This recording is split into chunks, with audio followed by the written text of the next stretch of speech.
Everyone right to go? Yep. Thanks for joining us. There are 10 new locally acquired cases of coronavirus in this morning's numbers. All of those cases are linked to current outbreaks, and all of those cases were isolating during their infectious period. That is another 0 day in terms of those out in the community whilst infectious. That's a fantastic result. I want to thank all the public health team, contact tracers, the whole team who have done an amazing job, worked very, very hard to not only run alongside and keep pace with this outbreak, but to get out in front of it. And it's because of their hard work that we're able to make some significant announcements today. It's also because of the hard work of every single Victorian, following the rules, getting tested when you've got even the mildest of symptoms, playing your part to keep your family safe and every family safe, and for us to get through this. We see what's happening in other parts of the country. We certainly know what's happening in other parts of the world. That's how important this work is. It's taxing, it's a pain, it's difficult, it's very, very challenging, but it's the only thing that works against this virus. So I'm deeply grateful to every single Victorian who's done the right thing, and I particularly give a shout out to those thousands and thousands of close contacts, many of whom are still at home in their 14 days of ISO. It is incredibly important that you get a day 13 test and that you wait until you are cleared by the Department of Health. You can't clear yourself. You can't self-determine that you are fit, healthy, well, and it's over. You must be cleared by the Department of Health. We are so grateful to you. There are penalties if people do the wrong thing. I don't think it's going to come to that, because these tens of thousands of Victorians have just been amazing when it comes to doing their time at home, staying away from others and keeping others safe. I'm sure the Chief Health Officer and Jerome will echo those sentiments. It's very, very important that those thousands and thousands of people who are yet to get to day 14, yet to get their day 13 negative test result, and yet to be cleared by the department, you can't just make that judgment yourself. We'll get to you as fast as we can, as quickly as we can, and we're deeply grateful to you for all that you have and will continue to do. Now, in terms of where we are today, we're able to make decisions and confirm those decisions this morning. Cabinet's been briefed on advice from the Chief Health Officer from 11:59 p.m. tonight. There will be significant changes. Essentially, we come out of this lockdown. The 5 reasons to leave home, that's gone. The 10-kilometre limit, that's gone. 5-kilometre limit, sorry, that's gone. 2 hours, all of those rules are gone. To give you a sense, 5 reasons, that no longer applies. Schools will open for all year levels from tomorrow morning. There are, however, no visitors allowed to your home. We understand that will be challenging for people who have not seen family and friends for a couple of weeks now, and many for longer periods than that, but we know that this is where transmission occurs. So there's a lot of good news in today's announcements. That's, I know, not the news people want to hear, but it is incredibly important that we regard the home as what it is. It is, in many respects, from a transmission of this virus point of view, the highest risk environment. So no visitors to your home for the next 2 weeks. If we can change at that point, obviously we will, but the advice is we have to continue to regard those environments as high risk. Pubs, restaurants, cafes, bars, they will open. 100 inside, 300 outside, a density quotient of 1 person per 4 square metres. Gyms will be open with a similar density quotient. Community sport is back on for practice, for competition, for kids and for adults. The accommodation settings, for the purposes of your stay, it is your home. So the same rules apply as if you were at your home. You can't be going away with other families. You can't be having visitors to your temporary home, the accommodation that you might seek to use over the next couple of weeks. So if you're going away, that's fine, but it's got to be your family unit, and the rules apply as if you were in your family home. No visitors, no shared holidays. In terms of other matters, public gatherings, they will be limited to 10 people. Funerals and weddings will be limited to 50 people, not including those who are intrinsic to the celebration of those, or the conduct of those particular events. Masks will remain inside and outside and always.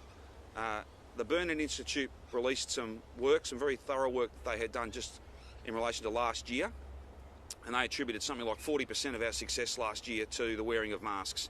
I know it's painful, I know no one enjoys doing it, but it is effective, and that's all we have to focus on, things that work against this virus, and particularly against this Delta strain. Those are the settings for 2 weeks. If they can change after 2 weeks, well then of course we'll get further advice. There'll be no crowds at the footy, no crowds at large events, theatres, all of those sorts of gatherings for at least 2 weeks. Again, I know that's not necessarily news people want to hear, but there is significant good news in here, and it has to be, and significant freedom, but we also have to be cautious. This has not gone away, it's under control, but it is obviously in our country, and to that extent, I've got some further changes to announce in relation to the borders. There are, as you know, a border bubble that exists at the moment where there is a freedom of movement without a permit. I'm announcing from 11:59 p.m. tonight the following New South Wales local government areas will no longer be in that bubble.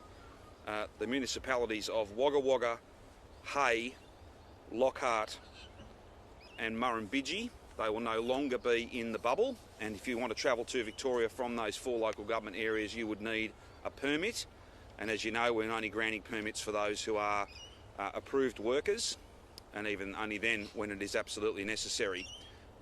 I take no pleasure in having to essentially lock out those 4 communities from Victoria, but there's a refusal to lock people in Sydney into Sydney, so therefore I have no choice but to make these changes. I'll also foreshadow with you that there will be further border changes. I'm not in a position to announce those today, but I'll announce those as soon as we can. We have to do everything we can to keep this virus out of our state, and it's obviously regrettable that we've had to do that all the way down at the Murray, but we'll do what we can.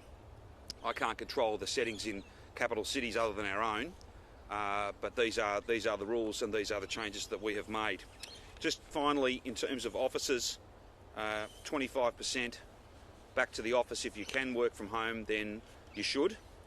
We would ask that you work from home in the interest of just every precaution to keep us safe. Again, that won't be news that everybody supports, but they are the rules, and that's where we get to. We are in no way triumphant, in no way boastful. We are grateful for the work that so many have done, and indeed that all Victorians have done. But the significance of this today, to be able to end this lockdown at midnight tonight and return to settings that are quite close to the settings before we went into this lockdown, says to all Victorians, sends a very clear message that we have seen off 2 Delta outbreaks. I don't think there's a jurisdiction in the world that has been able to achieve that, and every Victorian should be proud of that. Every member of the public health team should know that we as Victorians are grateful to them, but at the same time we have to remain vigilant. Today's a good day, a good positive day, but there's a lot of work that still has to be done. Please wear your mask when you're supposed to be wearing your mask. Please get tested whenever you've got even the mildest of symptoms. Please don't go and visit mum and dad at their place. No one will know, you know, we're desperate to see them. We'll just sneak in, it'll be okay. No, it won't. That's how this virus spreads. So we all have a part to play, and we all have to be vigilant. We all have to be, I think, proud of the work that others have done, but we can't be triumphant about this. There's no sense of boasting. This is with us still, and we have to be vigilant against it. But it's a very important day and a very positive day to be able to end this lockdown at 11:59 p.m. tonight as we forecast. And thanks to everyone who's played their part, every single Victorian, and indeed the public health team, our contact tracers and others have done a great job. Just finally, before I ask Jerome to speak to outbreaks and cases, and then the Chief Health Officer might want to speak to the settings as well, just finally, can I again both thank but also appeal to those thousands of Victorians who are still in ISO at home, away from others, to protect others, to protect everyone. You can't clear yourself. You have to get your negative test, and you must be cleared by the Department of Health. We will get to you as fast as we possibly can. It's not a few people, it's many thousands, and I'm sure that you would appreciate that it does take some time. But my message to you is thank you so much for what you've done and are doing, but please do not make your own judgment that your quarantine has ended. That is a judgment that must be made formally, and it must be made on the basis of a negative test. And we have had people who have tested negative early on and then tested positive in their day 13 test. It has happened. In fact, very recently, overnight, we've had a couple of those cases. So it's very important that that formal clearance process is gone through. What's more, for those who have travelled here on a permit from a red zone, You're obliged to follow the rules also, and we would thank you for doing that, but also appeal to you in the interest of every single Victorian to keep doing that important work. Those rules are there for a reason. You're in ISO for a reason. You've come from somewhere that is extreme risk, and we need to guard against you potentially unwittingly infecting other people. All in all, this is a good day, and I'm deeply grateful to every Victorian for making it possible, and I'm deeply grateful for every member of the public health team and their excellent work.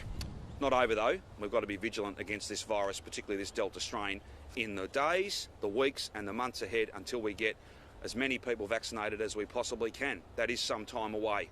I'll now ask Jerome to speak to the numbers of the day, and then Brett might want to make a few comments, and then we're happy to take your questions. Thank you, Premier. So overnight, 10 positive cases of coronavirus here in Victoria, taking our total for this outbreak to 190. There are 2 of those people have now recovered, so there are 188 active cases of coronavirus in the state as part of this wider community outbreak. We have 7 people in hospital out of that group, 2 in intensive care, 1 of whom is ventilated, and we of course send our very best wishes for their speedy recovery to all those individuals in hospital and to everybody recovering from coronavirus anywhere in the state. 24,000 tests yesterday. That brings us to just under 600,000 tests for the entirety of this outbreak. And again, my thanks to all those 600,000 Victorians who came out to get tested over the course of this outbreak. And of course, that vigilance does not stop here. We have to continue on, not only to close out the remaining primary close contacts who continue to isolate, but also to be watchful for any other further signs of it re-emerging elsewhere in our community. We have 19,810 primary close contacts who are still isolating as part of their 14-day isolation. Yesterday we cleared 1,700 PCCs from our isolation, so they completed a day 13 negative test and were subsequently cleared by the Department of Health, both by a phone call and follow-on correspondence. That now means over 7,000 people have been released for their isolation. And my thanks to all those 7,000 plus people for completing their isolation in support of this outbreak. Your act has kept us all safe, and it's so important that the remaining just under 20,000 people continue their isolation over the coming days. In terms of the 10 cases, 3 of them are associated with Amy Park. 2 of those 3 cases were people who were at the game who tested negative at the beginning of their isolation period and who have since tested positive on their day 13 test. And it highlights the point the Premier just made around the absolute importance of maintaining that full isolation period. So just because you returned a negative result early on in your isolation period does not mean you may not contract coronavirus during your incubation period, and that is why we asked you to isolate you for 14 days. So that's 3 cases associated with Amy Park. We have 2 further cases from associated with the Miss Frankie's restaurant, again customers from both the 13th and the 15th. Again, people who tested very late on their day 13 tests as positive and who will continue their isolation. And then we have a number of household primary close contacts associated with Trinity Grammar, 2 there, 1 at St Patrick's, 1 at the City of Hume, and 1 at Young and Jackson's. We of course continue to work on a few of our key more recent exposure sites. The most significant of those is the La Crosse apartment building on La Trobe Street. We now have over 500 primary close contacts. Over 80%, 82% of them have returned a negative test result. They continue their 14-day isolation period, and again, my thanks to them. It's particularly heart-wrenching when you're this late in an outbreak to be asked to start your 14-day isolation period. We will, of course, continue to support that community as we do all people who are isolating over the coming days. Earlier this morning, Vic Police also confirmed they'd reviewed our file. The Department of Health has completed its investigation into the infamous removalists who entered the state on the 8th of July. Department of Health completed its investigation yesterday, and VicPol reviewed the file yesterday and overnight and have confirmed that no further action will be taken. The DH, under its standing powers, will issue a small fine of $200 to one of the removalists for failing to comply with mask wearing. This, of course, has been a complex and extensive investigation involving at least two police jurisdictions, CCTV records across the entire state, logbooks and phone records. My thanks to the investigation teams of both organisations for their diligent work, and I'm pleased we can draw a line under this incident, as indeed we start to draw a line under the subsequent outbreak. And again, my overriding thanks to the many thousands of us who've been working on this outbreak and people who've been isolating and getting tested in support of this outbreak. Finally, in terms of clearances from our day 13 testing, so we are now going through literally thousands of people coming towards the end of their 14-day isolation period. We've concluded 1,700 cases yesterday, so 1,700 people in the last 24 hours not only completed their day 13 test, they had a phone call from the investigators at the Department of Health and had subsequent follow-on communication to confirm that their isolation period has now ended. As more people go through that process over the coming days, it is really important that you follow any messages you get from us to undertake your day 13 test. When you receive your negative day 13 test result, you must wait for a call from one of my colleagues who will confirm you have no further symptoms and who will confirm the exit process from the final isolation period, and who will confirm that in writing either by email or by text message.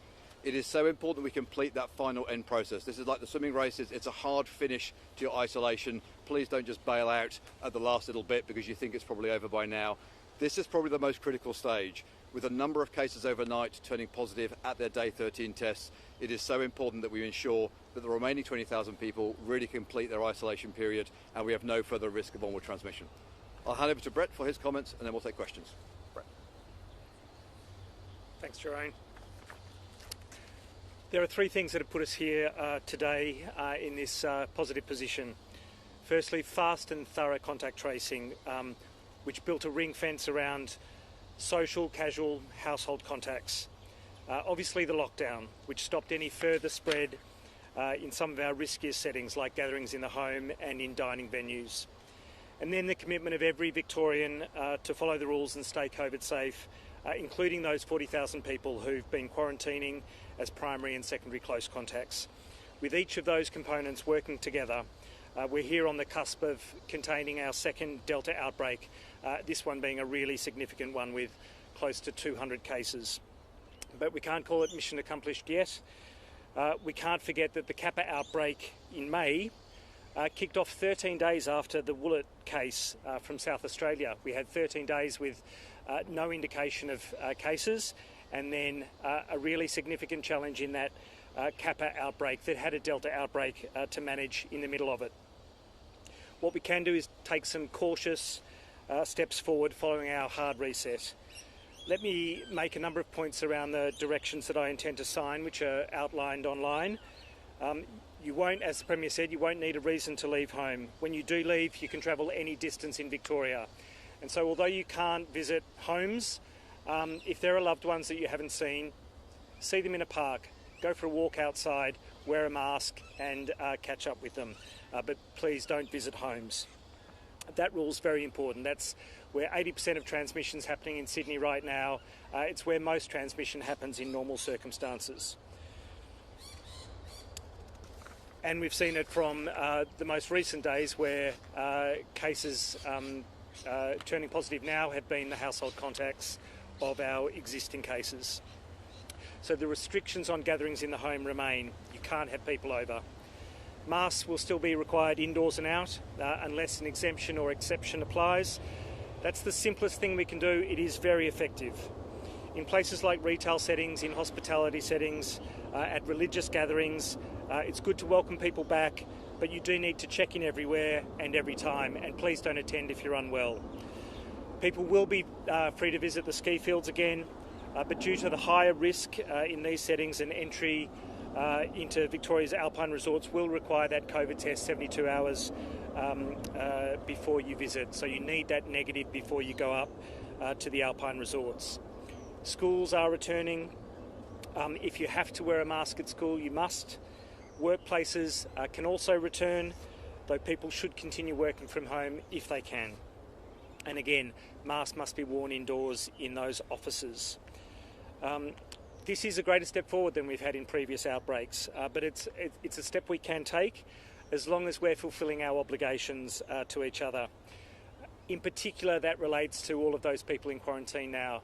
If you know someone who's quarantining or isolating as a case, send them an SMS, give them a phone call to thank them. They are doing the hard work for all of us in Victoria, and that's a really critical obligation for them to commit to and to finish.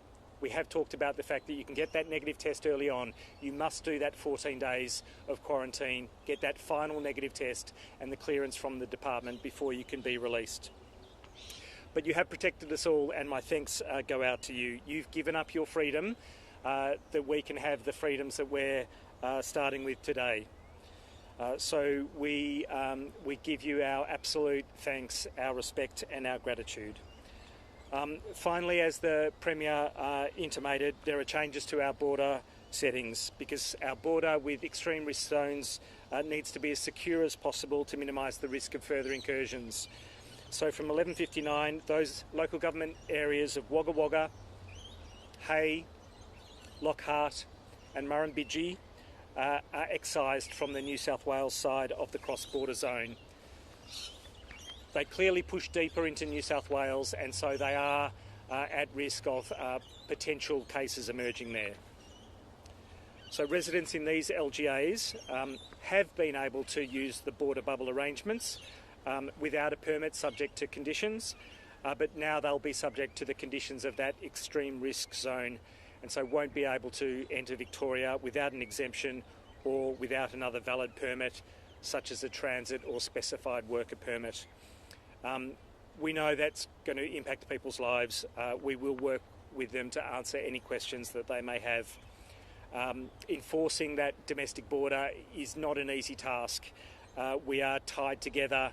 There are still lots of people who need to move across for essential and accepted reasons, but we have to manage it to keep everyone in Victoria safe, because incursions, the outbreaks that occur from them, are much harder. They're harder for Victoria, they're harder for our cross-border residents, and so we have to ensure that these areas remain COVID-free. So just to finish, again, a huge thank you to everyone in Victoria, in particular for those many, many thousands of Victorians who are still going through their quarantine period. Please wait for that final phone call, negative test result, before you're released from quarantine, and then we can all take that next step. So thanks all. I'm happy to take any questions you have. Sorry, just to clarify, how long will these settings be in place before they're next reviewed, did you say? 2 weeks. These settings will be in place for 2 weeks, and that means that I think we can settle into these settings. I know they won't necessarily be what everybody wanted to hear, but they are what is safe, and they are far better than being locked at home. They're far better than being, for instance, in a situation like Sydney or so many other parts of the world. These are bigger steps than we've taken coming out of a lockdown previously. They're not everything. They can't be everything. We can't pretend that this is over, and we certainly can't pretend that Delta is not twice as infectious as what the virus was last year. So this is the advice. These are the steps we'll take. And we'll look at them in 2 weeks, and if we can make changes beyond that, we will. You talk about tougher border restrictions if necessary. Does that include just scrapping the border bubble completely? I don't want to do that, as knowing full well what it's like to live close to that border. The workforces, families, all sorts of different impacts and knock-ons from that. I don't want it to get to that point. That's why keeping the Sydney problem in Sydney and not having it leach out into regional New South Wales and therefore be a risk to Victoria makes sense to me. That's not a decision that's been made. It's not for me to make that decision, but we will not hesitate to do what has to be done to keep our state safe. I don't like having to lock out those 4 communities I've announced today, Murrumbidgee, Hay, Lockhart and Wagga Wagga, but if I've got to go further, I will. I'm not announcing that today, and it will be, I'll do everything I can to not interrupt that border bubble, because I know that it works and it's really important. We've got people, nurses who nurse at the Wagga Wagga Hospital who live in Albury, for instance. We don't want a situation where we're disrupting services. We don't want a situation where, in fact, the Albury Hospital is run by us. So there'll be consequences of that, and we'll look at that very carefully. But there are some other things we can do, and we're just settling on those. And we'll have more to say about that soon. Have you spoken to Gladys Berejiklian about that specifically, about the fact that you're closing out more of the state? No. My views on border arrangements are well known, and I made the case and made the comments at National Cabinet on Friday and before then even. Again, I can't control what happens there. All I can do is wish New South Wales well, And we're not here today boasting, we're not here today lecturing, we're not here today doing any of that. In fact, what we'll be able to do now, once we get our close contacts cleared, because that's a big job, but once we're through that, then we may well be able to provide some support to Sydney around contact tracing and some of that work. That's just not possible when you're having to fight your own outbreak. But hopefully I can positively report some greater assistance for New South Wales in the days ahead. I don't think it's appropriate to pick up the phone to Gladys, given that this is affecting New South Wales residents? Oh, well, I've had a busy morning, and so is she. And my views on these matters are well known. Well known. Would you support... I've been too busy to pick up the phone today. So I've been, really? Like we're not getting into who rang who and why. That's frankly, I've been too busy to pick up the phone to talk to Gladys Berejiklian about these matters, and I'm sure that she's been pretty busy also. And I'm not here to apologise for not having rung her. That's frankly not top of my list. Was there any positive reception to the idea of a ring of steel around Sydney at National Cabinet or afterwards? Clearly not. Well, not from the person that actually matters, which is the Premier of New South Wales. There's a lot of talk at the moment about restrictions should be citywide across Sydney. There's a lot of talk about a ring of steel. All I'm doing is telling others what worked here. And it's through painful, tragic, bitter experience that we are able to advise others of what actually works. But it wasn't just me doing that. The Premier of WA made those points. Other premiers made those points. Anyway, I'm not here today to be lecturing anyone. I'm not here to be, doing anything other than making positive announcements for our state, but also hopefully demonstrating to every single Victorian that we will make the tough calls, whether they offend others in other states or not, to keep our state safe. Just on this note, Premier, would you say that keeping part Go of here, Candice, and then have you. Sorry. Thank you. Without that ring of steel, though, how vulnerable does that leave Victorians at risk of another lockdown, a sixth lockdown? Well, I think the most important point here is that we have a permit system. We have further tightened the permit system. We have a border bubble, but we further tightened that border bubble today, so that those that are not, if you like, contiguous are not part of that bubble. It was reaching a fair way into New South Wales, and I think that there's growing evidence that this virus is reaching a long way out of Sydney. We hope that doesn't happen, but we have to assume that it is, and therefore we have to make these very difficult decisions. The permit system, the fact that we're having to lock out Victorians from their own state, except for compassionate grounds, except for exemptions, that's not a decision that we made easily or lightly, but it's what we have to do, because we don't have, as was the case last year. Again, I just make this point. We locked Melburnians into Melbourne. That protected country Victoria, and it protected the whole country. We also had settings that applied across the whole of Melbourne because the virus was across the whole of Melbourne. The numbers don't lie. The numbers are there. And we had a tragic, terrible year. But the numbers went from 700-800 cases a day down to 0. We wish that hadn't happened. We wish that those who lost their lives, principally in private aged care, that we wish that didn't happen. It is from a place of sorrow and a place of the wisdom that comes from that tragedy that we have called for these things. We're not being triumphant, we're not being boastful, we're not lecturing anybody, we're not into that. I've never done that, nor will I. A ring of steel will work. It will, and that's why I've called for it. The New South Wales government have a different view. I would respectfully say to the New South Wales government, you're not just making decisions for New South Wales, you're making decisions for the whole country. Are there COVID cases in those 4 LGAs that have made you concerned, or was this decision based on the potential future risk of it? Potential future risk, and we have seen some cases well outside Sydney. The virus in Sydney is predominantly spreading in essential workers, as it did here. Yes. A ring of steel isn't going to make a difference to them. They're still going to be going to work. Vaccinating them would. Wouldn't Victoria providing vaccines to those essential workers make a far bigger difference than any ring of steel possibly could? No, well, hang on, Rachel, hang on. National Cabinet have made decisions, and the Prime Minister has made decisions about whether vaccines, so for instance, there was a proposition that all GP appointments in New South Wales should be cancelled, and all of that vaccine should be sent to Western Sydney. I'll just remind you, that was 3 LGAs, it's now 5. I don't know what it'll be in a week's time. Like, essentially, there was a request to vaccinate all of Sydney, really. That's how you have to look at it. Because, again, I say this with the greatest of respect. I asked for modelling, because I think that's not unreasonable. Remember the debates you and I had? Many debates about modelling. All of us debated modelling. We had more modelling than... if we stacked all the modelling up, it'd be taller than I am. We had we had that modelling to show that what we were doing would work, and then it worked. But a lot of pain along the way, a lot of pain and tragedy. And it's from that place of sorrow and remembering all that we went through that we are calling for things. And we are, when asked, providing advice. The notion of vaccinating one part of the state, my fear is that this is not just in one part of their state. This is much more widespread than that. And we simply don't have vaccine supplies to be able to vaccinate our way out of this. That's, sorry, not for many months anyway, not now. You know, I was not asked to give up my vaccines. I did make the point, though, that they're not mine. They belong to the national program. And if you present modelling to me and the rest of National Cabinet that says, if there's one epidemiologist out there that's prepared to put their name to this and say, yes, this will work, then we could have a debate and we could have a discussion, and I'd be happy to be part of that. I would have thought that was a fairly generous position to take, but I was not asked to hand over our vaccines. What was put to National Cabinet was that every GP appointment in New South Wales be cancelled and all of that vaccine be redirected to Western Sydney, and the Prime Minister said no. And I support him saying no.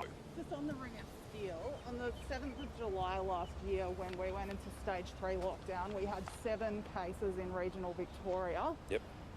By the 2nd of August, when we went into stage 4, the Ring of Steel was imposed on the 7th of July. Yep. By the 2nd of August, we had 355 cases in regional Victoria. The vast majority of those were sparked by essential workers going to places like abattoirs and other essential work sites. What evidence do you have that the Ring of Steel, actually made a difference? Well, hundreds of cases instead of thousands. I reckon that's pretty good evidence. Would you be happy if New South Wales ended up with hundreds of cases in regional New South Wales? I'm not happy if they finish up with even one extra case. I want them to have, I want them to get across this. I don't want anyone infected, whether they be from Sydney or Melbourne or wherever they're from. Again, I just say, and how this comes across, it's a matter for others. I'm not here lecturing anybody. We're not here boasting and bragging. I'm here to say that we know what it's like when this gets out of hand. We have all lived it, and we've all been touched by the tragedy of it. And it's on that basis and from that experience that we say we think these things, like a Ring of Steel around Sydney, and perhaps settings that are consistent across Sydney. We tried locking down part of Melbourne, and it didn't work. It didn't work. Anyway, I'm not here to talk about Sydney other than the fact that there are risks posed because of those settings to our state. And on that basis, we've made a decision to take those 4 local government areas out of the border bubble. If I have to go further, I will. Beyond that, Rachel, I don't reckon any Victorian needs convincing that everything we did is worth trying in Sydney right now. Are you guys witnessing, are the authorities, the Like Victorian... a curfew, for instance. Like all manner of things. All manner of things. It all, as a package, worked here, and I see no reason why you wouldn't be considering those things in other cities, whether they be Sydney or anywhere else. At the border, are our police and authorities actually witnessing... Sorry? Are our police and authorities at the border or just inside Victoria witnessing situations where people are trying to get in from New South Wales improperly, or is this a prospective risk? It's all about managing a risk. If you start seeing people doing the wrong thing, it's almost too late. Our approach is to try and stay ahead of that and to make sure that we're doing everything we can to discourage people from acting that way. So it's not like we're not chasing this, but we're trying to get out in front of it and stay out in front of it, and that's why we've taken those 4 LGAs out. We've got compassionate return only, exempt return only. We've got those who are permitted workers, and even then it needs to be for good reason. No one enjoys this. None of these settings are... I'm not happy to put these on, but we've got to do everything we can to try and keep the virus out. And for the Victorians stuck over there still, the residents, Yep. Can you see a situation in which they're allowed to return before New South Wales gets totally on top of their outbreak there? Could that be a months-long arrangement? Well, it was announced as a 2-week policy, and then we would review it, and I don't think we'll be taking that off anytime soon. And I don't take any pleasure in that. I wish it were different, but, again, back to the point I've made a few times, I don't want to appear that I'm lecturing Sydney. I am not. Or being kind of proud and boastful of what we've been able to achieve. I'm not, because I know there's a long way for us to go. But the cases aren't coming down; they're going up, and therefore the risk is going up, and we have to be live to that. But the New South Wales Premier Research doesn't think a curfew would work. Given that a lot of the transmission is happening between essential workers in those LGAs, what's your response to that? No, You just said a moment ago that you thought a curfew could work in New South Wales. Be very clear. What I said was that any state, I would think, they'd have a look at what we did and have a long, hard think about whether they should do that. That's just because we had the biggest, most painful, most tragic wave, and we got the cases down to zero. I'm not saying anything more or less than that. What they do is a matter for them, but they are making decisions that go well beyond their own state. Well beyond their own state, and I reckon if we'd had, anyway, look, I think if we had not applied the settings we applied last year, we wouldn't have delivered the outcome that we delivered, getting down to zero. And I think the National Cabinet would have been pretty interested in that. And they would have had views, and they would have been sure to, put them. Anyway, today is a day when all of us should be quite positive and very grateful to every Victorian for playing their part, particularly those who have been in ISO and are still in ISO. And today is also a day where we should pause and just pause for a moment and just be very grateful for the thousands and thousands of staff who've worked so hard over these last couple of weeks. And after midnight tonight, as we open up and perhaps enjoy some of those freedoms, those staff will still be working incredibly hard, and they will be until this whole thing is over. Premier, some major events coming up in the next couple of months: International Film Festival, big theatre opens, the footy finals. Yep. What options are on the table for those big events, given what we've had in the last 2 weeks in terms of those sites, the MCG, etc.? Well, look, it's too early for us to settle on those issues. There is a separate process that deals with those major events and deals with a public health plan, a COVID-safe plan. That process continues. We'll update you when we can, but certainly these settings for the next 2 weeks, which we just can't have crowds at the footy. Are you confident that But we will be able to get crowds at the footy at some point. Question then becomes, how will they be spread out? How big will that crowd be? All of those things. I think Victorians would expect us, and indeed, if I so bold as to say other state premiers, because if there's a problem somewhere, there's a problem everywhere. They'd expect us to look at all those matters, and we are, in the context of Delta, in the context of this outbreak, in the context of that continuous learning process, because you do. You learn from every case. You learn from every outbreak. That's the most important thing. And when we can update you, we will. Does rapid testing have a role to play in those sort of big events? It may be, maybe. Ultimately, you'll get the biggest crowds will be once we've got everybody through the vaccination program. That's some months away. But let's hope we hit all those horizons that General Fruin has talked about, and we can be vaccinating many, many more people in September, October, November, so that as we look to the summer and beyond, things are different. And with the new COVID marshals, I think you put in for retail, yes. Does that have to be a dedicated person, or can just be an employee who's going about their normal duties that has an extra role? No, it needs to be someone who's focused on doing that job. We're not time sharing. It's not an add-on. It's a serious thing. So, for instance, food courts, making sure that people are QR coding at the table they sit down at, not just the place where they bought the food. The marshal arrangements, as we've outlined, we want that to be dedicated people who are focused on that task. And look, I had a meeting with the supermarkets yesterday about a whole range of issues. We had Woolworths, Coles, Aldi, Metcash, and the union, and that sector has done an amazing job. Their workforce has done an amazing job over this last 18 months, and we've all come to realise, for anyone who didn't, just how important their work is. Industry, the point I'm making is industry across the board have done an amazing job, particularly some of the bigger sectors. But this is an extra precaution. It's not because we think there's a problem. It's just an extra precaution to make sure everyone remains as vigilant as possible. So how about for those really small venues that might only have 1 or 2 staff working in certain retail, certain cafes? Look, we would work with them. I think that every single, and common sense applies, but every single business, I think, knows and understands, certainly in Victoria some 18 months on, knows and understands that you don't want an outbreak in your business, and if there happens to be one, you want, when people come checking, you want to be able to establish that you had the right number of people seated, that you were cleaning, that everyone was QRing in, that staff were wearing masks, all of that stuff. And the overwhelming majority of businesses have been doing that. There are some always in any system that won't, and we just say to them, look, for your sake, there's nothing profitable about an outbreak in your business, particularly if it leads to lockdowns across the whole city or state. Do these lingering restrictions make it viable for businesses to reopen? Sorry, Jill, I missed the last bit. Do you think that these lingering restrictions make it viable for all businesses to reopen at this stage? Well, individual businesses will make their own judgments. These are the settings that are safe at the moment. This is the advice from the public health team, and these are the rules that I've announced today. I think that they will be welcomed as being far preferable to a lockdown, but are they normal? Are they back to, you know, where everyone would like to be, with hundreds and hundreds of people in pubs and restaurants and cafes? Probably not. But this is what's safe. And it's not a question of 2019 levels versus this. It's lockdown versus this. And I think that our teams have done, and all Victorians have done, an amazing job to get us to a position where we can even have this conversation. There are other parts of the country they're not talking about this stuff. So we should be grateful for the work that's been done. But I acknowledge fully that there is very significant impact on businesses, and to that end, there will be further business support. I think we'll have more to say about that as early as tomorrow.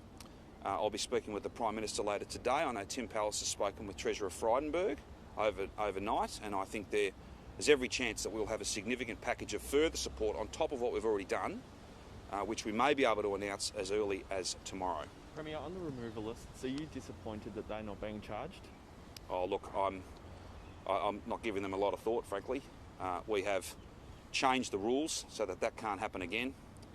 It does make the point, though, that even very minor matters that you might only pick up a couple of $100 fine, and you might think, oh, that's relatively trivial, but it can plunge an entire city and state into a lockdown. That's why each one of us has to play our part and do our very best. Now, we're all human, and it's challenging. It is challenging, and you know, everyone's got an excuse for not doing this and perhaps doing that. We just all have to use common sense, be aware of the rules, do our very best to follow the rules, and pleasingly, rather than focusing on one or two people who've done the wrong thing potentially, if you focus on the vast majority of Victorians, they are doing the right thing. Otherwise, these numbers would not have come down. We would not be 600,000 tests in and 0 cases out in the community during their infectious period. That's an amazing achievement, and something that we can just pause for a moment, only a moment, because the virus doesn't pause. But again, it's just a thank you to every Victorian who's done the right thing, and everyone in the team, all the staff who've worked incredibly hard. But for clarity, can you explain what they've done wrong? If they're not being fined, what have they actually done? It's not a matter for me. There's a mask wearing infringement that's been issued that, as Jeroen's explained. Beyond that, Victoria Police can speak to what they are or aren't doing. We repeatedly heard during press conferences that they weren't being cooperative. Was that the case, or is there another explanation for those comments? Well, to not be cooperative isn't necessarily an offence. Should it be? Well, I know there's some people out there calling for it, and sometimes the nature of this pandemic is sometimes logic can be a little bit counterintuitive. You know, there'll be people listening to this saying, "Why can I go to the pub but I can't go around to mum and dad's place for dinner?" Well, there's no QR codes at mum and dad's place. There's no industrial cleaning. There's not the formality that you get at a hospo venue. Some people will be saying, "Oh, well, why don't we just fine everybody who is anything less than the perfect coronavirus patient for contact tracing purposes or whatever it might be?" But can you understand? There is a balance, though, to be struck between people coming forward and telling the truth and incentivising that and sending perhaps a different message. And we always try to appeal to people to do the right thing and to send messages that the only information we're interested in, the only thing that we care about, is the virus-related information. What else you were doing, that's not our concern.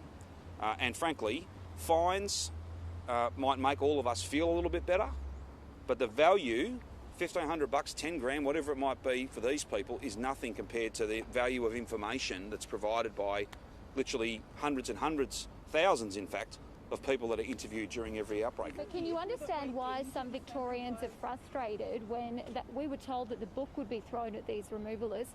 They've just copped a $200 fines over mask wearing. Do you think that goes far enough? Well, again, I'm not here to speak to what action Victoria Police has or hasn't taken, and Jeroen's spoken to you about what action we can take under the Public Health Act and our standing powers. I really haven't got anything further to add to that today. I think people will be far more interested in the fact that lockdown is ending at 11:59 p.m. tonight, And I just appeal to people again, back to the central point. Sometimes something really small that might only get you a very small fine can have massive consequences for everybody. That's probably the takeout I would have from this. Beyond that, I've got no advice or proposals to change penalties or to rewrite laws, and I'd always be very careful to act on advice and not disincentivise people from telling the full story and coming forward and getting tested. We can't be punishing people for having this virus. I'm not talking about a specific, I'm talking about in broad terms. We in fact have to work with people who've got the virus so that we can contain its spread. Is the issue that these removalists were disincentivised from telling us the full story? Because at a point when they hadn't told us the full story for several days, Jerome was standing up and criticising them for not being forthcoming. We still needed that information. Was that helpful? I don't necessarily think they were tuning in to press conferences, Rachel. I don't necessarily think sure that they were aware that I don't think Victorians were pretty angry with them. Well, and South Australians as well, and potentially people in Sydney too. Again, Jerome's explained what's occurred here. Victoria Police can speak to you about what they have and haven't done. That's a matter for them. The key point today is that we're coming out of lockdown, and what sends you into it can be very minor things. A handful of people doing, seemingly minor things wrong can be enough, particularly with this Delta strain, to have significant impacts. That's why we all have to try as best we can to follow those rules. Well, we've been told that the Hume family wouldn't be facing any penalties, even though one of them breached their quarantine by leaving home, coming back from a red zone. Now just a $200 fine for these removalists. Can Victorians trust that your government is able to deal with these incursions that plunge 6 million people into lockdown? Well, Julia, I'd look at the case numbers, and I think they answer that question. We've just had a Delta outbreak, and we are opening up because the public health team are confident that we not only are running alongside this outbreak, we are in front of it. That, I think, answers your question. As I said before, people are human, and I'm not talking about anyone moving furniture now. I'm talking about other people who might inadvertently misunderstand, despite the fact that things have been given to them in language, repeatedly, in person, written. We all go to our best efforts, and I'm sure people go to make their best effort to try and understand what the rules are, but sometimes it won't always compute. And someone may go to the supermarket thinking that that's okay because they had a mask on and they needed some health stuff, right? They went to the chemist, for instance. You see up in Sydney, how many people are going to GP surgeries and chemists? I'm sure they're not doing that willfully. They're not doing it thinking they're doing the wrong thing. But again, there are always challenges in communicating the rules, and then challenges in making sure that everybody does the right thing. I don't think people go out of their way to do the wrong thing. That's the point that I'm making. Will we be making the same concessions if another breach of a permit, say, leads to an incursion and a sixth lockdown for Victoria? No, I think that everyone knows and understands the conditions of the permit are there to be met. There are sometimes complexities when it comes to these things, and I'm not here to elaborate any further on that. But everyone should abide by the conditions of the permit that they enter Victoria on. Every Victorian should do their level best to follow the rules, and that means wearing a mask inside and outside. It means no visitors to your home. So as much as we might want to go and see a loved one, we can't. I'd like to go and see my mum. I'd like to go and see all sorts of different people. We've all got families. We've all missed them, but it's not safe to do that now. And on that basis, I'm not only asking, but the rules are such that you can't have people over to your home. If you want to catch up with family and friends, go to the park, as Brett said. You can go to a venue that's open where there is that formality and safety. There are many rules that are like that. They're asking a lot of Victorians, but we've achieved a lot. And that's why we're able to have these discussions today and have these rules come on from 11:59 p.m. tonight. 2 weeks, and then maybe we can go to Sutton if everyone's done with Andrews. Yeah. On the 2 weeks time limit for this one, could that be sped up if cases go really well? I'm not foreshadowing that. 2 weeks is important for a whole range of reasons. And the other thing too is that there is a bit of a balance here between rules that literally change every few days and trying to settle into a pattern. When it's safe, we'll make the changes. I'm not foreshadowing any further easing before 2 weeks. But we review this every day. So no one should be... These are the rules for 2 weeks. And If we can do better, of course, we'd always look at that, but we're not expecting that we'll be able to change because we won't have advice to do that. Can you speak at least to the long-term outlook for Victorians? I know we don't have any surety until the vaccine arrives, but what is it going to look like for the next 6 months? You just mentioned summer and 2022 beyond, that we can hope that it looks different. Is it essentially going to be the same for the next 6 months, that we're going to have to be prepared to go back in and out of lockdown? Well, until a very significant majority of the community have had the vaccine, not just one shot but two, this is with us. And to a certain extent, and I've tried to be pretty frank about this when others have not necessarily wanted to go into this space, but I've tried to be frank. If we get 75% of people through the vaccination program, that'll mean across Australia the population equivalent of Victoria, Israel, Singapore and Ireland would not have had the jab. Therefore, you've got to be careful that they don't get sick and they overrun your hospital system. That's why when the time comes, and I wish we had, I wish we were doing this press conference in a warehouse that was full of tens of millions of doses of Pfizer, Moderna, Nova, whatever, right? I wish that was the case. That is not the case. So, yes, some of these restrictions are going to be with us, and the risk of further lockdowns will be with us until we get the vast majority of Victorians and Australians through the vaccination program. And that's why, if you're over 60 and you haven't had your AstraZeneca jab yet, go and get that. If your doctor says it's safe, go and get that. Nothing's more important than accessing vaccines right now, and there are a number of people who need second doses and they should go and get them, and a number of other people who are eligible for vaccines, but they should just have a chat with their doctor first and potentially protect themselves and all of us, not in 3 months' time, but in the next 3 days. So which restrictions will remain until we're at that 75+ percentage level? Yeah, well, that's a great question. Is it going to remain from now, or will they keep going up and down? I'm not in a position to be able to give you a full table of all the different rules that'll apply, over the coming months. We will always look to have the most open economy and community we can, but safety has to be a really important part of that. And the advice we have at the moment is that these are the safe settings that don't expose all Victorians to an unreasonable risk of this thing coming back. It is, however, not over, and on that basis there will be rules of one form or another between now and when we get a peak vax number, and even then there'll perhaps be some restrictions for those people who've not got vaccinated, because just think this, there'll be another time for us to talk about all those issues, but and the short answer to your question, and sorry it hasn't been a short answer to this point, but the short answer to your question is this. This virus is with us until we're all vaccinated, and therefore rules will be with us until we are all vaccinated, and that is some months off.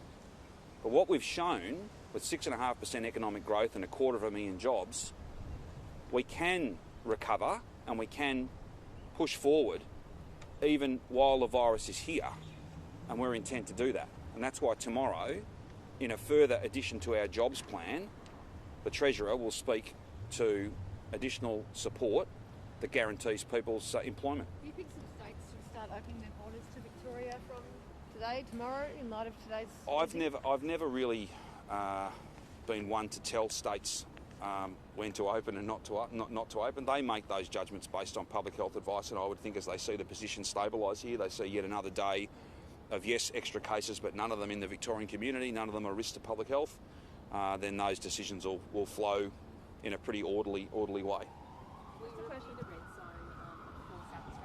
They're lifting their lockdown. Yeah, and we'll go through the same orderly process. And as soon as we're ready to advise of that, we will. Just on the border closures issue, would you support a national framework of guidelines on border closures and even rings of steel to be applied? We've been back and forth many times on the notion of a national framework for border closures, and funnily enough, we can never get everyone to agree to that. So I don't know. I don't think that's going to happen, and I wouldn't be ceding my. Whilst forever other states retain autonomy on, say, a ring of steel, we would never give away our ability to control our own borders. Is that ideal? Probably not. Is that the reality we face? Yes. Sure, but would you support a specific set of criteria, numerical criteria, on whether a ring of steel would apply? In terms of number of cases nationwide? I don't know that that'll make its way onto the National Cabinet agenda. I think that would be unlikely to succeed, given the pretty pretty binary position that some have taken. All I'm saying, again, back to the key point, we're not here lecturing anybody, and I wish we didn't have this experience. I wish that I could not speak with authority about how you get 700 or 800 cases down to zero, but Victorians can speak with authority and tragedy, and that's why we're making these respectful recommendations to others, because it worked here, and I reckon there's every chance it might work there. They've got a different view, and that's fine. They'll be locked out of our state for as long as they have that view, or until they get their cases down, whichever might be sooner. This may be wonderful, Brett or Jerome, but a question for Brett or Jerome would be terrific. The residents of the REL apartment building are in some confusion as to when they actually get out of isolation. Who wants to take this one? Can you tell us when the REL apartment building residents will be free? Yeah, so so obviously we're now going through that whole clearance process of those who are early on in this particular outbreak. We're now on day 15 for the outbreak as a whole. So aerial apartment buildings, my numbers in the back of my head, around 3/4 of those in the aerial apartment buildings have cleared their negative test and have been released through that formal process that I've outlined and we've outlined over recent days. The remainder, we're awaiting negative test results. As I left the office this morning, there was over 1,000 calls queued up, ready to be made today to people who've cleared their negative test from the head. Just a question for Brett, sorry. Brett, can you just explain what it is specifically about this outbreak that's allowed us to take these bigger steps? It is the more infectious Delta variant. How much has lockdown fatigue played into this decision making? No, I think it's primarily that we've tracked every single link for every one of these almost 200 cases. Hasn't happened in an outbreak of this size in Australia before. Maybe I'm not aware of it happening anywhere. It may have. The fact is we know where every single transmission's occurred, every single exposure site, and so we've identified those primary close contacts and their secondary close contacts, and they're all in quarantine. So it's really having that public health response around all of those at-risk individuals, and that's why we've emphasised several times today those obligations for people who are primary close contacts, because we know about you, we can control this if you do that full 14 days of quarantine and get your negative test before you release. So yes, it's highly infectious, but if you're quarantining, if you're only going out in the community again when you've got that negative test and we've picked up the phone to you, then there's no risk to the broader community. So it's really wrapping that public health response around every single case. The restrictions around weddings and funerals are easing at the same rate this time around, 50 allowed at both. That was very different during the last lockdown. Has the health advice changed, given that we were told weddings were more of a risk? They are more of a risk as an individual setting.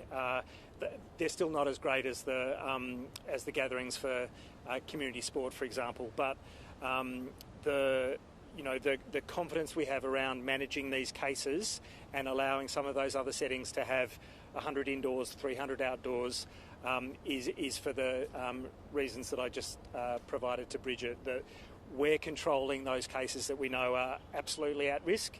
For the broader community, you need to follow your COVID safe rules, as it were, and the mask wearing and the constraints around density quotients and the like. But within those parameters, we think these things can go ahead. That's not to say that if you see someone who's symptomatic, send them home. If you're symptomatic, don't go out, get tested. But for those, pretty modest numbers, we think they can go ahead. The US Centre for Disease, the CDC has found that PCR tests can't distinguish between the flu and COVID. Are we looking at that? Are we concerned about that? Look, I think we'll look into it. It's not really an issue. When people have symptoms at the moment, they are primarily going to our testing sites to see if they have COVID. We have got virtually no flu in Australia. Like last year, there is virtually no flu to be found. If someone tests positive, it'll go through a quality assurance process to make sure that it's absolutely and unequivocally a positive test. I've heard nothing from our reference laboratories that our PCR tests do anything other than pick up with enormous sensitivity the COVID virus. Do you see a role for rapid antigen tests in going forward, especially for those major events, hospital visits, aged care settings, etc.? There are issues with rapid tests. Yes, you can get them rapidly, you can turn that result around. When you've got a very, very low prevalence, when you've got virtually none or you're confident you've got no virus out there, the false positives that occur become much more common because almost everyone has no virus, and so when you get a positive result, it's almost certainly wrong. Don't use it in conjunction with a PCR? You could use it in conjunction with a PCR. So if you get a positive test, yes, it's useful to exclude that person, to refer that individual and their sample for formal PCR testing. That's possible. Again, it's not as sensitive as a PCR test, so there'll be some false negative results as well. So there'll be some people who might actually be infectious who turn up a negative result. You don't want those individuals to be in those settings. It is approved by the TGA, a lot of these tests. It is, and TGA approvals always give that context around where they're most effective to be used, where the sensitivity and specificity of the test works best. And so we have to bear that in mind. And in a virtually COVID-free environment, they have less of a role than that gold standard PCR that tells you with huge levels of confidence that you're negative when you're negative and you're positive when you've got that positive result. What's your feeling with, I asked the Premier this earlier, but about major events, theatre openings, footy finals, what's your feeling? Do you think we can get back to a point where we have some crowds for those pretty iconic sort of Melbourne events? We're going to do our absolute best. We have to reflect on every challenge that Delta's thrown us through this outbreak, and that's going to be the case ongoing. So it's under constant review. We won't be able to have some of those pinch points that led to the AMI transmission, and we'll need to think about exactly how people are seated and separated and get up for food and toilets in those larger crowds as well. So it's a bit of work to work through, but we have to make sure that we're not undergoing a giant contact tracing exercise and we're going to lockdown because a single event's taken place. And just on a bit of a tangent, can tradies enter the home at the moment? Visitors are banned, but can tradies come into your home if you need to? We'll come back to you on that. Thanks. Ski fields, a lot of the shared lodges, shared amenities, what are the restrictions around those? So in terms of a booking in the accommodation setting for your bedroom, for your room or chalet, within a chalet, it's just your household. So there's no other household that can come together with you. You can't invite a friend over. You can't invite someone who's not normally part of your household. For those shared amenities, there are COVID-safe plans, COVID-safe rules that need to apply there. So there'll be density quotients. There'll be a need to make sure that the cleaning and separation takes place. But the accommodation is really a reflection of that private gathering limit. What about weddings? What will they look like in terms of dance floors, etc.? So it's 50, and really we're talking about masks, except for the purpose of photography, as I understand it, but to be fully defined today. I think every parent in Victoria's relieved school can go back. Are you thinking about any possible changes to the school settings given how highly impacted schools were in this outbreak? Yeah, we've certainly had further conversations. The Department of Education and Training have always reflected on the things that they can do. You know, the days are pretty cold, but ventilation's important. Mask wearing for teachers critically important. The way that teachers come together in a tea room or outside of the classroom also really important. And everyone needs to reflect on making sure that no one turns up symptomatic to school, kids or teachers. So that's a collective obligation, but DET is absolutely focused on that. Can you see weddings going back to the 300 mark after the 2 weeks, or do you think as a baseline restriction that's pretty unlikely going forward? Oh, we'll see when we get there. Yeah, really too early to say. And just on Delta, it seems like there's a growing acceptance that the level of vaccination for herd immunity with the new variant is probably going to be higher because the R rate's higher.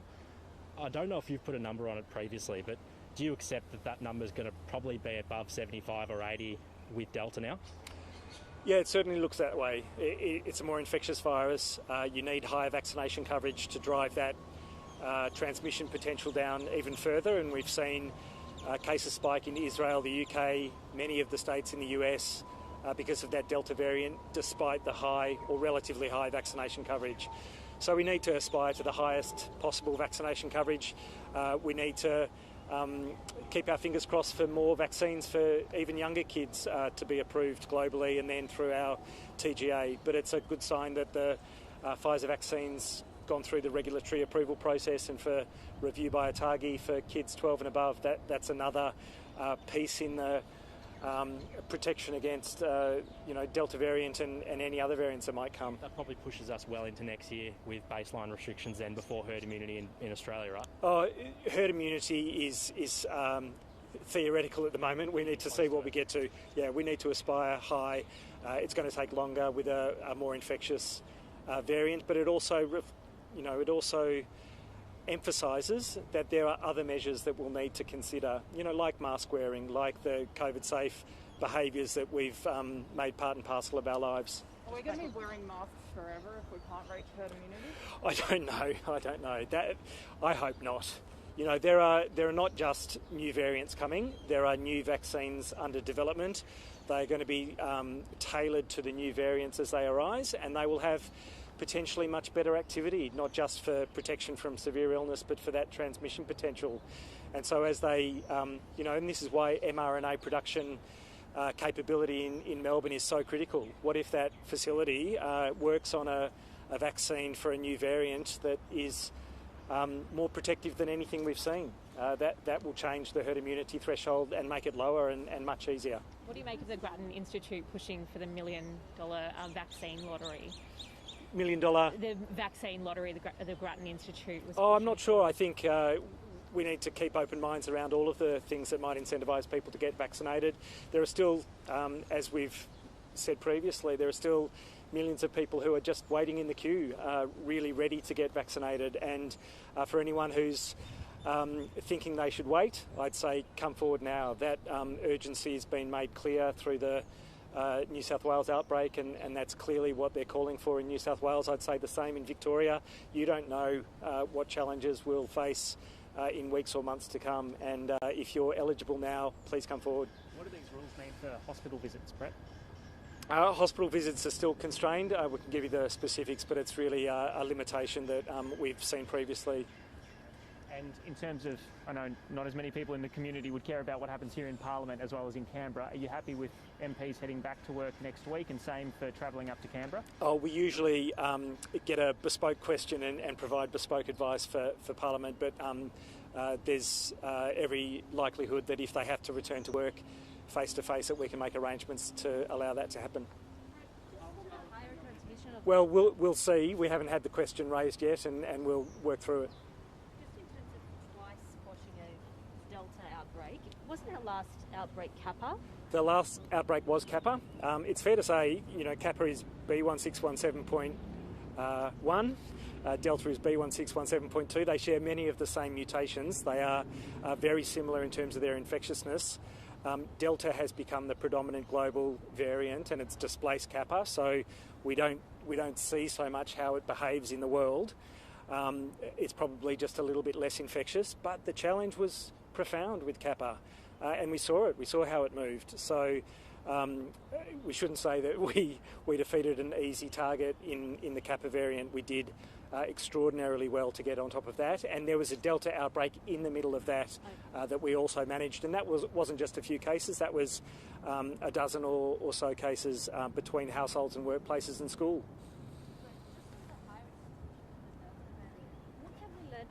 International experience so far? Like you mentioned Israel, where we saw a couple of weeks ago some health department data that showed that for the Pfizer vaccine, protection against serious illness remained high in the 90s, but that data showed that protection, let me rephrase, complete protection against getting the virus dropped down to 63%. So does this mean that, are we bracing ourselves for high transmission rates at some point? Is running Delta to the ground kind of a chimera, like an unattainable target? Look, it's where we have to be right now. We have to be at a zero COVID state in Victoria with the vaccination levels that we have. If we're not, and we're trying to get back to the way of life that we want and appreciate, we would see tens of thousands of cases, hundreds of thousands of cases. So zero COVID or zero community transmission, as is the national strategy, is where we need to be right now. But the lessons from Israel and other places are pertinent. They have seen cases go from dozens to a couple of thousand per day now. But there's also good news there. They've still got daily deaths in single figures or thereabouts. And so there is great protection from hospitalisation and dying, and vaccination should be done for that reason and that reason alone, even if you can't drive transmission down as much as you would like. So it'll be a challenge from a transmission point of view, but the protection from illness is really important. Absolutely. So we could have a scenario in the months ahead where we could tolerate some transmission when the vaccination rates would be high enough to protect against serious illness? Of course, we're moving to a world where COVID will be part and parcel of how we live our lives. There are, before the last couple of years, there were an estimated 3,000 deaths from flu, from influenza every year. COVID is much more severe, maybe 10 times more severe than flu in terms of the number of deaths that you'd see. Australia could have seen 30,000, 50,000 deaths. So we'll need to manage it much more strongly. We'll need to be clear that a vaccine can protect us from huge numbers of deaths, but we'll have to accept that people will die. Even vaccinated individuals will die because it is such a challenging virus. But we have to get to a point of getting over this first and then working through all of those vaccine developments and all those other measures before we can take the next step. Premier, just quickly on another matter, if that's okay. Sure. A bit lighter. In Spotswood, No worries. truck ramps are being built in there over Westgate, and residents are concerned there's no noise barriers. Yeah, I've seen that. Yeah, look, I'd say, the project proponents and the authority are happy to sit down with residents and work through those issues. But one of the reasons we support this project, and one of the reasons why, we're getting on and doing all but the tunnelling work for other reasons, is because it takes tens of thousands of trucks off local roads. Noise walls, not unimportant, of course. We'll follow that up. But the big issue here, the whole project is designed to get big trucks, fast-moving, out of streets that were never built to carry them. Dangerous, loud, all of that. Plus not very good for air quality either. So, overall, I think the project is exactly what local residents have certainly told me they want. On the specifics of those noise walls and that ramp, then the project proponent, I'm sure, will sit down with the residents and talk them through the engineering of that, one way or the other. Western Australia and New South Wales are sending firefighters to Canada to help with the wildfires. Why is Victoria not sending anyone? Well, EMV make a judgment every year about what we can do, and the judgment is that we can't provide those at this time. We had a very big storm event. We have to ready ourselves for our own fire season. We've got a long history of providing support and help to others, and they have also supported us. But you only help when you can, and at the moment, the experts have made a judgment that we can't. If that were to change, then of course we would stand ready to support all of those who've supported us. It's a bit like the contact tracing. Now that we've made this very positive announcement today, and it is a good day for all Victorians, and it's a testament to their hard work and the hard work of public health workers who have tracked and traced this and really put it out, that we can be open, and because we've dealt with our outbreak, we'll be able to provide help to Sydney.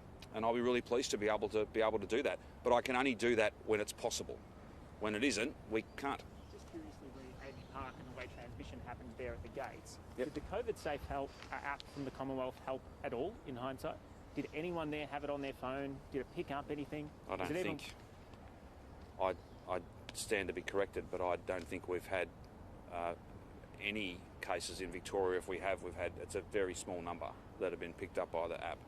Is it worth even having it live for people to download? I'd always encourage people to download the app. And I'll make no further comment about the app. Because today's a positive day, and we should all be very pleased that because of our determination and the hard work of everyone, particularly our contact tracers, we can come out of this, but it's not over. And it's not about being, we can pause for a moment and be thankful and grateful, and then we have to keep working hard as a community, all of us, to stay a step ahead of this. That's the most important message today. But any issues you've got to follow up for your bulletins or coverage, we're happy to chase that down for you, and any specifics. We're grateful to you in advance for helping communicate all these rule changes to the community. And again, thanks to everybody who's done the right thing and continues to. Please, if you're in ISO and because you're doing your 14 days because you've been at an exposure site, you're a close contact, these announcements don't apply to you. You've got to get a separate clearance, and we're very grateful to you for the sacrifice that you're making. In the meantime, any symptoms, please get tested. And if there's no other questions, thank you very much. We'll see you again soon. And a round of applause for Andy. He's got the toughest job at this meeting. mate. You have the toughest job. You do actually. I think you might have. Thanks for all your great work, Dan. Thank you very much.